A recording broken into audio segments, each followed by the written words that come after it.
Hello, Mindsetters, and welcome to this great lesson ever. It's accounting, and it's my favorite. I'm not alone. I'm having Mehesh. How are you, Mehesh? I'm well, AB. How are you doing? I'm doing well. I'm supercharged. It's accounting. I love Oh, accounting. that's brilliant. Did you enjoy your public holiday? I did. Yesterday, I had a good rest, but I was working at the same time. Oh, But okay. it was still cool. That's Yours? brilliant. Yeah, mine was fantastic, and it's even more fantastic that tomorrow's Friday. Nice. I was also looking forward, thinking that tomorrow it's another holiday. But James said, no, it was yesterday alone. Okay. But for now, what's on accounting today?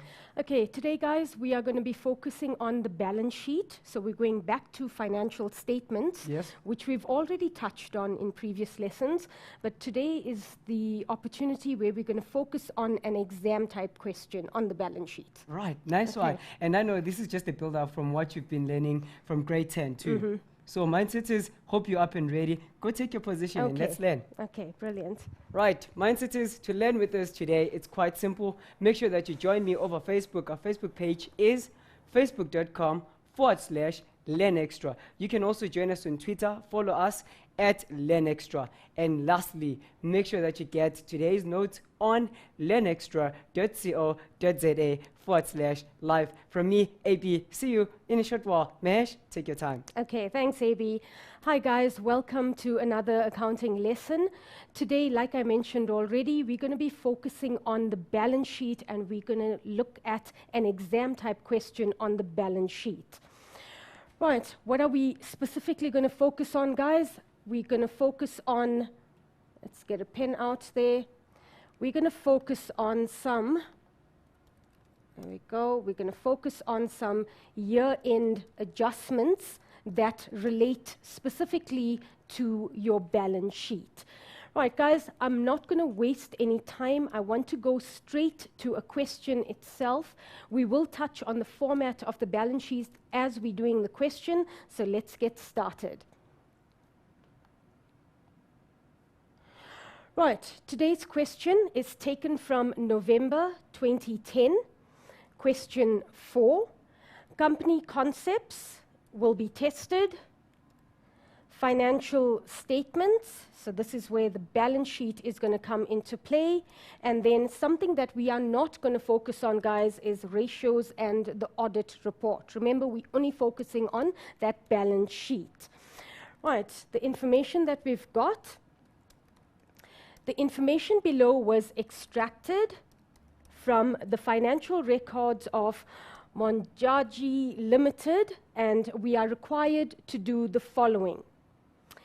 Right, we've got question A, which is match column A with column B. But guys, I don't want to look at question A just yet. I want to look at the other question, in other words, the balance sheet itself. We will come back to question A. So let's find the next question. Right, there we go. The next question, we're now going to prepare, or we're going to focus on preparing the appropriation account in the general ledger of the business, and this is for 9 marks, so very, very important, that appropriation account. And thereafter, we're going to look at preparing the balance sheet on the 28th of Feb 2010. So that's our financial year end, and we're going to be doing or completing the balance sheet. In brackets, they are reminding us all workings must be shown in brackets. The notes are not required. So remember, guys, if you want to earn part marks, you've got to show your calculations, you're working out in brackets. Right. So that's what we're going to do in today's lesson. Guys, let's not waste any time. Let's get started now. Let's look at the information that is given to us. So the information, let's just get that out. Right, our information. The following balances, totals, get the pen out there. The following balances and totals appeared in the general ledger on the 28th of Feb 2010, in other words, at the end of the financial year. So we are given a list of balances as per our general ledger. Now, guys, please remember, this is going to be our starting point for that balance sheet. In other words, we're going to now start with these balances and we're going to slot them into our balance sheet. Absolutely important that you remember your format in order for you to slot these amounts in the correct place in the balance sheet. Right, the very first item, guys, that we've got, ordinary share capital, an amount of 1,750,000. So let's take that total through to our balance sheet.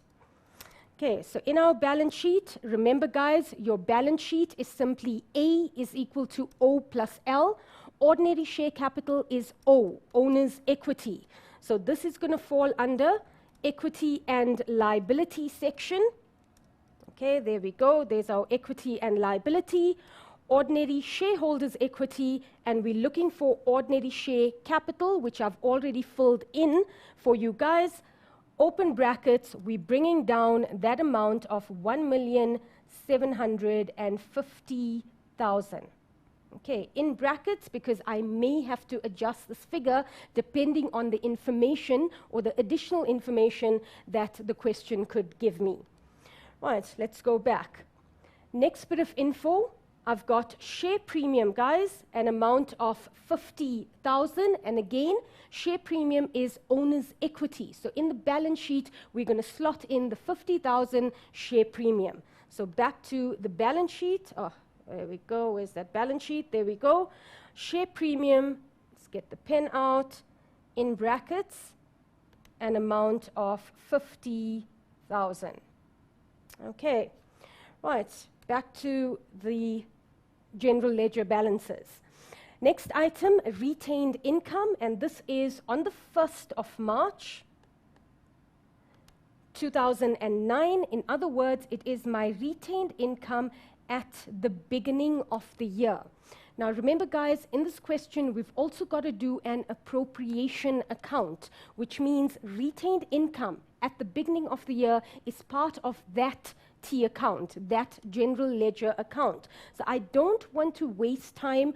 We're looking at opening balances. Let's not come back to that 26,000. Let's take that now through to the appropriation account. So appropriation account. Okay, there we go. There's our appropriation. Very quickly, I just want to remind you about the format of appropriation. Owner's equity. On the credit side, I've already got profit and loss, 344,000 filled in for me. And now I'm transferring my retained income.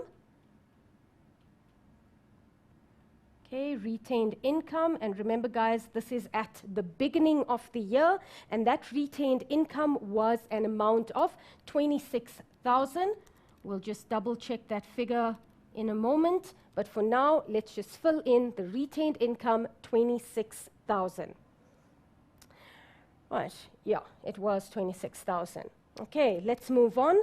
The next item, we've got long-term loan, sitting at 200 and, let's get the pen out there, 235,200. And again, long-term loan format, absolutely important. Absolutely correct. It is a liability, which means it's going to go under non-current liability. It's a long-term loan. So in my balance sheet, I'm looking for non-current liability. Okay, let's just find that.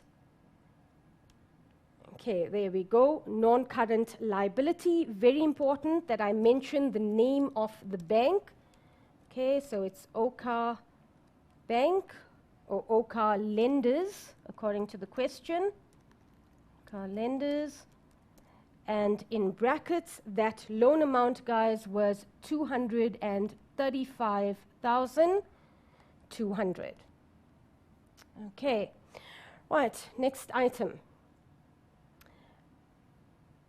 Okay, fixed assets at carrying value. Okay, let's just make a little point there, so we know exactly where we're at. Fixed assets at carrying value again. 1st of March 2009, beginning of the year, which means I've still got to take into account depreciation for the current year, but at the moment, that balance, 2 million, there we go, 2,106,500. So again, let's slot that into our balance sheet. And remember, fixed assets, guys, is your non-current asset. Under tangible assets, in brackets, that amount of 2,106 and 500. Okay, right, next item. We're now moving on to trading stock. So our trading stock, 61,200, and trading stock, guys, is an asset. But remember, it is a current asset, so this is going to fall under inventory. So in that balance sheet, current asset, inventory, open brackets, and your trading stock amount, 61,200. Okay, right, let's move on. Next item, debtors control. So there's my debtors control sitting at 52,000. And again, guys, format, absolutely important. Debtors control will fall under trade and other receivable. So let's go to trade and other receivable, current assets, trade and other receivable, and my debtors are sitting at 52,000. Okay, let's just fix that. 52,000. Right, next item, guys, is provision for bad debts. And they're giving me provision for bad debts on the 1st of March 2009, which immediately means they're giving me the old provision for bad debts. So for now, I am not going to take this figure through. I'm going to wait for that adjustment. Moving on, creditors control. So we've now come across a current liability. Absolutely correct. So under current liabilities, in the balance sheet, trade and other payable, that is where your creditors control is going to fall under. So in brackets, let's get that pen out. Your creditors control is sitting at 81,300. Right, let's move on. Next item is bank, and they're telling you guys bank is a debit balance of 54,500. Now remember, bank could either be a debit balance or a credit balance. Debit means bank is favorable, hence it's going to go under cash and cash equivalent. If bank has a credit balance, bank is unfavorable, and it would obviously be a bank overdraft. But for now, this is going to fall under cash and cash equivalent because bank is obviously a debit balance. So on cash and cash equivalent, we're going to take through 54,500. Okay, so let's fill that in. Cash and cash equivalent under assets. There we go, cash and cash equivalent. In brackets, my bank balance at the moment, 54,500. Okay. Right, the next item, guys, let's go back there. We've got cash float, 12,500, absolutely easy. You've been learning this from grade 10, cash and cash equivalent. So back to my balance sheet, cash and cash equivalent. I'm simply adding my cash float amount, which is 12,500. Okay. Right, almost done, guys, with these balances. Next item, fixed deposit at Leakage Bank matures in 2013. This bit of information, guys, absolutely important. It's telling us there's still time for the fixed deposit to mature. In other words, it's only going to mature in the next 2 to 3 years, which means it's going to belong under non-current assets. So in that balance sheet, the amount, let's just quickly look at that amount. It is 80,000. So in the balance sheet under non-current assets, we've got a fixed deposit. Again, I've got to mention the name of the bank. Okay, it is Leakage Bank. Okay, and I've got an amount of 80,000. I can put that in brackets, or I can just take it through because I don't think there's going to be an adjustment to that. They've already told me it's only going to mature in 2013. Right, next bit of info. We then have a deposit for water and electricity. Okay, deposit, water and electricity. Again, format, guys, absolutely correct. Trade and other receivable. So let's slot that in. Trade and other receivable. I'm now simply going to add on to this 52,000, my deposit for water and electricity, 1,100. Right, let's see what's left. SARS income tax. Okay, absolutely important. SARS income tax, and they're telling me SARS has a debit balance. Now remember, this is coming from your general ledger, and when it comes to your SARS income tax, there's provisional tax payments that were made during the year. So this is not the expense, the tax expense for the year, but rather it is your provisional payments. Okay, so again, guys, this figure, I am not going to take it anywhere just yet. I am going to come back to this actual figure. Right, guys, let's just look at the last item.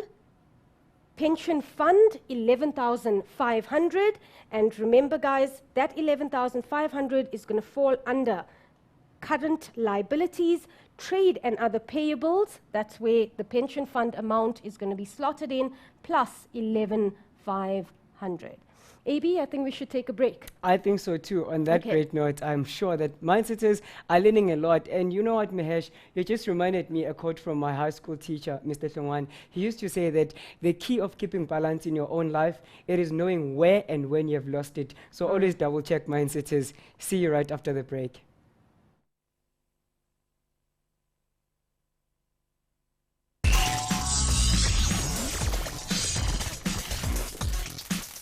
Welcome back, accounting buffins. It is that time again where we still continue learning about balance sheet. Mahesh, take it away. Okay, thanks, AB. Right, guys, before the break, we were obviously slotting in figures into our balance sheet. We've now done that already. There's just a few more items that we need to look at before we come to the actual adjustments.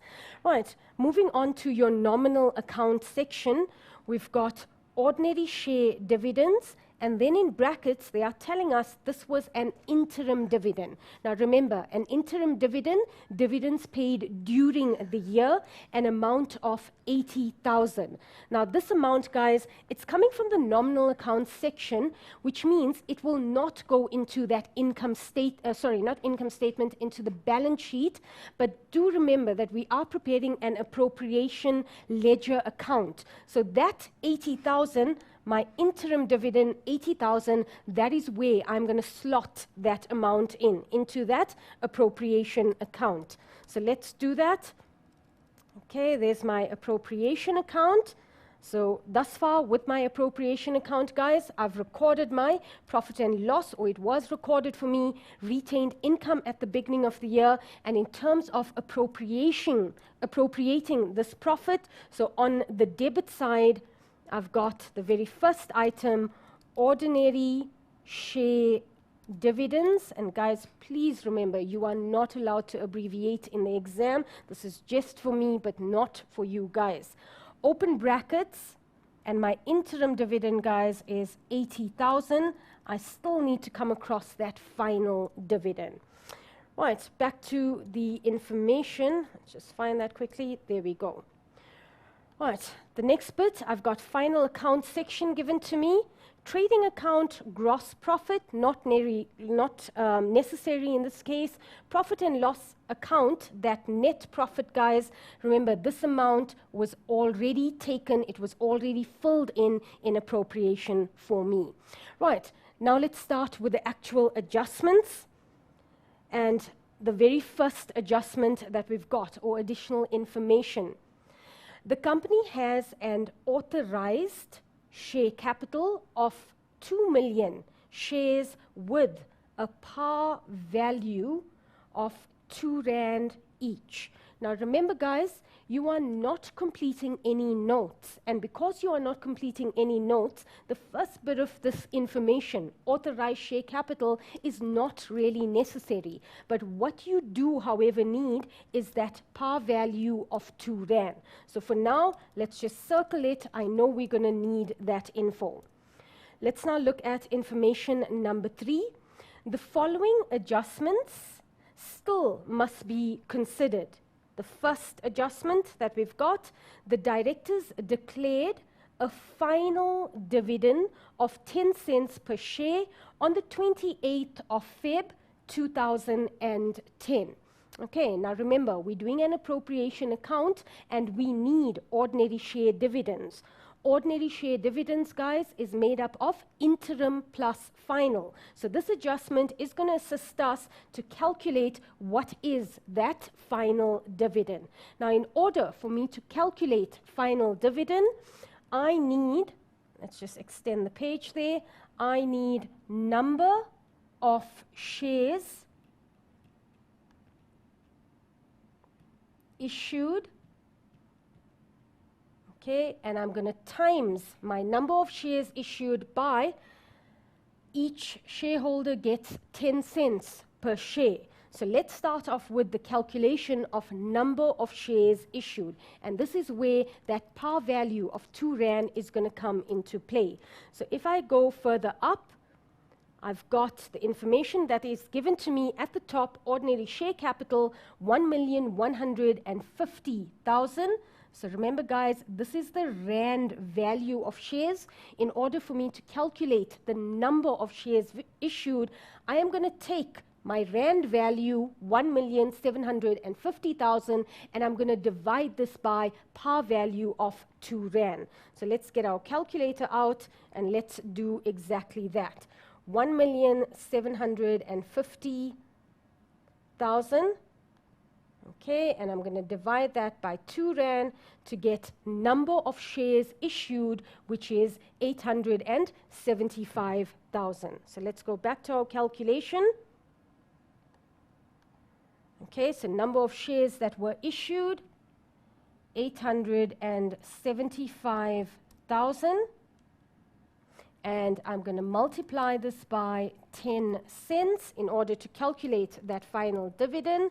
So there's that 875,000 times 10 cents, which should be 87,500. So that is my final dividend. Okay, so final dividend, 87,500, guys. Just make that a bit bigger. Okay, should be fine.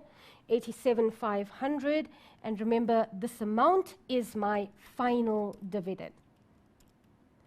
Okay. Let's now look at which 2 accounts are going to be affected with this final dividend that is declared. Remember, final dividend is never paid. It's only being declared. So the 2 accounts that will be affected would be my ordinary share dividends as well as shareholders for dividends. Okay. Ordinary share dividend is the amount that I take to appropriation. Shareholders for dividends is a liability, so obviously it's going to affect my balance sheet as well. So let's now slot that in. Let's go back to the answer sheet. So appropriation account, there's my interim, but I now have my final dividend. So I'm going to add to this amount, let's just get that out, plus 87,500, guys. Okay, and then to my balance sheet, which is on the next page. Just find that quickly. Okay, trade and other payables, shareholders for dividends, that is where I'm going to slot in also the 87,500. Okay, right, done with the first bit of adjustment. Let's now look at the next adjustment. Okay, the next adjustment, let's just take out this calculation quickly because we're going to need a bit of space there. Okay, how are we doing, AB? Do we have any questions so far? No, we're doing so well. We're having doing mindsets that are helping one another on the page. Okay, There's a brilliant. question that was tricky, but it's quite Good, good on the Yeah, page. is it? Yes. Okay, I'm just trying to erase this quickly so that we have a bit of space for the next adjustment. While you do that, let me tell the mindsetters that if you're not on the page, get on the page and make sure that you post your questions. We're here for you. It's facebook.com/learnextra. Okay, brilliant. Right, guys, the next adjustment. The assessment received from SARS reflects income tax of 103,200 for the financial year. In other words, we now have our tax assessment from the receiver, and they are now telling us that your tax expense for the year is this amount of 103,200. Right, now guys, very, very important, looking at this account. Okay, I'm just going to quickly draw up a T account for SARS income tax. Okay, we've been given, firstly, how much we should be paying the receiver. So according to this information, and I know you guys are absolutely familiar with this account, we're owing the receiver 103,200, but we now need to look at how much have we already paid the receiver. In other words, did we make any provisional payments during the year? Okay, so let's quickly scroll up to the general ledger and let's look for SARS income tax. Right, there we go. There's our SARS income tax. So a debit balance means we've paid the receiver thus far an amount of 95,000. So let's take that total to this T account and let's check whether we're still owing the receiver in terms of tax. Right, this is how much we should be paying. This is how much we've already paid the receiver. So clearly, if you inspect the two amounts, we still need to pay the receiver a balance of 103,200 minus 95,000. In other words, if I balance this account, guys, I'm going to end up with a credit balance. I am still owing the receiver. I should be paying the receiver 103,200. I have only paid 95,000, which means, let's just move that calculator. Okay, which means I still need to pay the receiver. Let's do the calculation. 103,200. Okay, and I need to subtract 95, just delete that, 95,000. And I still owe the receiver 8,200. Now the word still owing, guys, clearly it is a liability. So let's take that through to our balance sheet. I'm just going to write down the total. We're still owing the receiver an amount of, just see what the amount was. It was 8,000. Okay, 8,200. And remember, it is a credit balance. Okay, so let's take that through to our balance sheet. Okay, so in our balance sheet, under current liabilities, trade and other payables, I'm now adding on the balance that I still owe the receiver, 8,200. Right, let's go back to that information and let's look at whether we need to take that information through to the appropriation account. Remember, we are also completing the appropriation account. So according to this information, I've been given my income tax expense for the year, and remember, in your appropriation account on the debit side, you need to show this expense for taxation. So let's go back to our answer sheet, but this time to appropriation. Okay, on the debit side of this account, guys, my details will be income tax. And this time, remember, it is not what you owing the receiver, but rather the expense for taxation for the year, which was the amount of 103,200. Okay. All right, AB, do we have any questions before I carry on? Yes, we do. Okay. And a big shout out to Ngo saying you're #1 teacher. Oh, thank you. Right, and also question says, what does it mean when we say the amount will be set off for future? The amount will be set off for future. future. Are they talking about tax? Yes. Okay, so what do we mean by this, guys? Is simply that, let's say, let me give you a very simple example. Okay, so let's assume you are owing me 10 Rand, but I've paid you 15 Rand. Yes. Okay, so in other words, you are now owing me 5 Rand. Okay, do you get the scenario? Right, now what this simply means is that, let's assume you come and you want to give me the 5 Rand. Yes. But I'm going to tell you, hang on, when I then buy again from you, or when I'm owing you money again, simply offset that 5 Rand against any future amounts that I may be owing you. So you're actually paying more to secure your future payments. Okay, or in your a way, future yes, because you're transactions that will reducing take place. your liability for the next financial year, or your expense for the next financial year. Not really the expense, but the liability. So if by overpaying in the next year, you know you don't have to pay that much. It will be offset Set. against what you owe. Clear. Okay, Simple. is that fine? Yes. Okay, brilliant. Right, guys, next bit of adjustment or next bit of info. Number 4, the net profit of 344,000 was arrived at after, very important, after the following items were taken into account. In other words, we don't have to go and adjust this net profit because all of these items that I'm about to look at were taken into account. The very first item, packing material on hand on the 28th of Feb 2010, 4,600. Okay, a grade 10 adjustment. Guys, packing material on hand. In other words, packing material that was not used in the financial year becomes an asset to the business. So in other words, this 4,600 must now be taken to the balance sheet, and remember, it is a current asset and will fall under inventory. So nothing much for me to do in terms of calculation, but for me to simply remember my format, 4,600 under inventory will be my consumables on hand. Okay, so let's find that balance sheet again. Okay, so under inventory, guys, we are now simply adding the packing material on hand, which was 4,000, can't remember the amount, 4,600. Okay, 4,600. Okay, easy marks, guys, not difficult. Right, next bit of information. I've been given provision for bad debts at 5% of net debtors.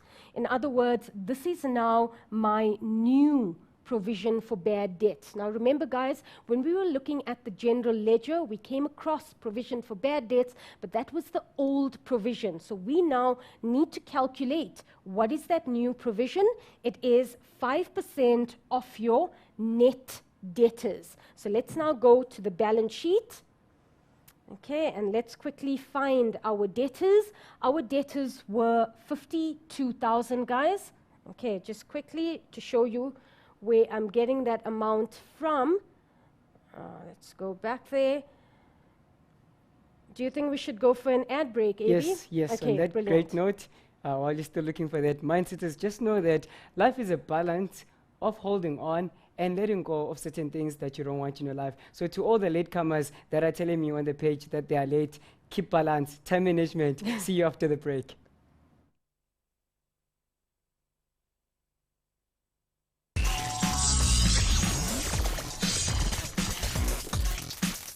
Welcome back, our accounting buffins. I hope you're still learning a lot. And if you're late, come on, guys. Pick up your time and let's learn more with Mahesh. And go over on the Facebook page. Our Facebook page is facebook.com/learnextra. And let's learn more, do more, and become more. Mahesh, take your time. Okay, thank you. Right, guys, before the break, we were busy looking at the new provision for bad debts. And in order for us to calculate the new provision for bad debts, we need our debtors control amount. In other words, our trade debtors. At the moment, your trade debtors sitting at 52,000. So let's now go back to our trade and other receivable. There's that 52,000 and our new provision for bad debts, guys. 52,000. Okay. Times 5%. And that gives us a new provision of 2,600. So remember, provision for bad debts, guys, and I'm sure you remember this, it decreases our, my pens are doing funny things today, AB. So minus 2,000. Still on holiday, I see. Yeah, I think so, huh? 2,600, so let's get that back. So minus 2,600. Provision for bad debts, guys, grade 10 adjustment, it decreases your your trade debtors, and in this case, the new provision that we've calculated, 2,600. Okay, do we have any questions, AB, on any of the calculations that I've already done? I have one question. It's from Tsepiso Koshimkwena. It Okay. says, guys, please rephrase the SARS T account. I don't get it when you say it's a credit balance. A credit balance. Okay, no problem. Let's go through the SARS T account one more time. Okay, let's just bring this down a bit so we can focus. Right, SARS income tax account, guys. If you look at this ledger account, something that I always tell my students to assume. Let's assume SARS is a liability minus on the debit side plus on the credit side. Now, the information that we have been given, you've been told that for the year, provisional payments for SARS is 95,000. Now, where am I getting this information from? Let's go through that one more time. Okay, in this general ledger, the balances given to me on the 28th of Feb 2010, and if we look at this information, SARS income tax, there's my SARS income tax, a debit balance. Debit represents payments that were made to SARS, an amount of 95,000. So that 95,000 is obviously on the debit side of this T account because it represents a payment. Remember, payments reduces your liability. I am also told in the adjustment itself, the assessment received from SARS reflects income tax of 103,200 for the financial year. In other words, at the end of the year, the receiver of revenue has now sent the business its tax assessment, and the tax that the business should be paying is this amount of 103,200. Okay, now if we look at, this is how much we should pay the receiver, this is how much we have already paid the receiver. So remember, if I compare, guys, if I compare what I should pay against what I've already paid, you can clearly see that I am still owing the receiver. In this case, if I subtract, I am still owing the receiver 8,200. Still owing means SARS is a liability. Under current liabilities, you owing the receiver again 8,200. I hope I've answered the question for her. I hope so too, Okay. but it is quite clear. Right. Okay. Right, guys, let's move on. Next item, we've got insurance prepaid 1,000. Easy, easy stuff, guys. There's no calculation. Again, format plays a major role. Insurance prepaid is simply my prepaid expense. And remember, prepaid expense is an asset. It is a current asset which will fall under the note, trade, and other receivable.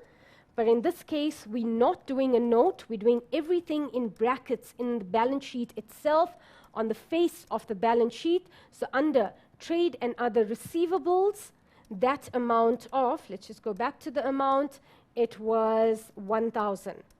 Okay, so let's fill that in. So trade and other receivables, don't have much space here, guys, but I'm just going to fill in the plus 1,000. Okay, right, back to the info. Next bit of information that is given to me, depreciation on fixed assets. Again, guys, it can't get easier than this. They're giving you the amount, 32,400. You don't have to do any calculation. You simply need to know where to slot in this depreciation, the amount of 32,400. Depreciation, remember, it reduces the value of your tangible assets. So let's go to our tangible assets and let's reduce tangible assets by 32,400. Okay, so back to the balance sheet. We're looking for tangible assets, and we are now subtracting that depreciation amount of 32,400. Okay, so minus 32,400. Okay, right, back to the info. Okay, the next adjustment. I've been told the total on the rent income account, total of rent income account was 101,500, which included rent for March and for April 2010. And then they tell me the rent was increased by 900 from the 1st of October 2009. Okay, absolutely important adjustment. I know you guys have seen this adjustment before, if not in grade 10, definitely in grade 11, and as expected, it is repeated in grade 12, which means you've got to know your grade 10 and 11 adjustments, guys, because it will appear in your grade 12 exam paper as well. All right, now in terms of this adjustment, what I'm going to draw up is a timeline to help me with my calculation. And remember, the timeline, I'm looking at the financial year that we're working for. 1st March 2009 was the beginning of the year, because 28th of Feb 2010 is the end of the year. Now, according to this information that is given to me, I'm just going to quickly use a different color pen. I've been told rent includes, or the amount included in rent for the months, or for the following months, March and April 2010. So in other words, included in rent is the rent for the month of March as well as the month of April. So in other words, there is obviously 2 months of rent that has been received in advance. I'm looking at an income received in advance, which is obviously a liability and needs to go into my balance sheet. The problem is they are not giving me the monthly rent. However, they are telling me that the rent was increased by 900 Rand from the 1st of October 2010. So if I plot that on this timeline, this is the 1st of October 2009, somewhere around here on the timeline, which means from the 1st of March until the 1st of October, if I count the number of months, guys, you can use your fingers, absolutely fine, but make sure you count the months correctly. So we've got the month of March, April, May, June, July, and then we've got August and September, not October. So in other words, for 7 months, I have been receiving an X amount of rent. I don't know what the rent is. From the 1st of October until the end of April, because that's where, or that's until where I've received rent. So for the next 7 months, guys, I've been receiving again an X amount of rent, but because the rent was increased by 900 Rand, it's going to be X plus 900 Rand in terms of the rent. Right, let's take this bit of information and let's put it into an equation and let's solve for X. So I've got 7X plus 7, open brackets, X plus 900 is equal to the total rent that was received. There's my amount up here, 101,500. Okay, let's solve for X. 7X plus 7 times X is obviously 7X. 7 times 900 should be 5,600. Okay, and that is equal to 101,500. All right, let's add our x's. So we've got 7x plus 7x, 14x. is equal to, let's take the 5,600 onto the opposite side. So I've got 101,500. And remember, my sign will obviously change to minus 5,600. 14x is equal to, let's get our calculators out. So we've got 101,500. Okay, I'm going to subtract 5,600 to get an amount of 95,900. Let's just write that in, 95,900. In order for me to get my x, divide by 14. Whatever I do on the left-hand side, I do on the right-hand side. Divide by 14. And x, remember guys, is that monthly rent.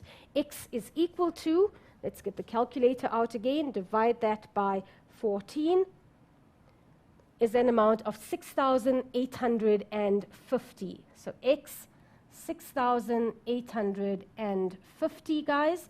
And remember, this is what, or this is where you need to make sure you remember the actual question itself, or the adjustment. Let's just go back to the adjustment.